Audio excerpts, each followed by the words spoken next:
Hai Sobat Vetpedia, kembali lagi di channel Vetpedia. Kali ini Vetpedia akan membahas sapi ambruk setelah melahirkan. Untuk lebih jelasnya cekidot. Milk fever.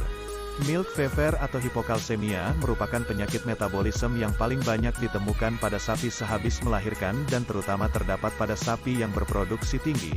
Penyakit ditandai dengan penurunan kadar kalsium di dalam darah, yang normalnya 9-12 mg per dl menjadi kurang dari 5 mg per dl. Selain itu, milk fever juga ditandai dengan hipofosfatemia, hipomagnesemia, dan hiperglisemia. Dalam keadaan tertentu terjadi hipomagnesemia dan hipokalemia. Kejadian paling banyak, 90%, ditemukan dalam 48 jam setelah melahirkan. Apa gejala klinisnya? Gejala yang terlihat adalah nafsu makan menurun atau sapi tidak mau makan sama sekali, jatuh dan tidak mampu untuk berdiri.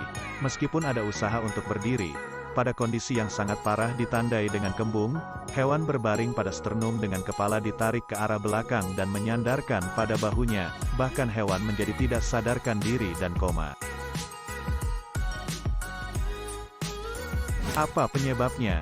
Penyebabnya yaitu kebutuhan kalsium pada akhir masa kebuntingan cukup tinggi sehingga jika kalsium dalam pakan tidak mencukupi, maka kalsium di dalam tubuh akan dimobilisasi untuk memenuhi kebutuhan tersebut. Kebutuhan kalsium pada awal laktasi juga meningkat, karena setiap kilogram air susu mengandung 1,2 sampai 1,4 gram kalsium. Sedangkan kalsium dalam darah adalah 8-10 mg per dl, sehingga sekresi susu yang mendekati 2 kg akan memerlukan semua kalsium yang terdapat dalam darah. Jika kadar kalsium dalam darah tidak dapat dipertahankan, maka sapi akan mengalami paresis puerperalis atau milk fever.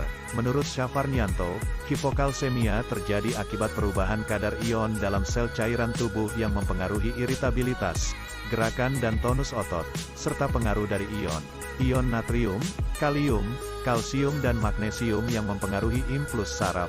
Kalsium dan magnesium berfungsi sebagai pemelihara permeabilitas membrane sel dan kemampuan otot untuk berkontraksi.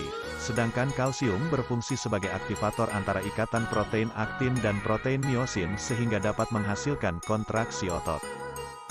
Penanganan: penyuntikan 1000 ml kalsium boroglukonas 40% secara intravena pada vena jugularis. Suntikan dapat diulangi kembali setelah 8-12 jam kemudian.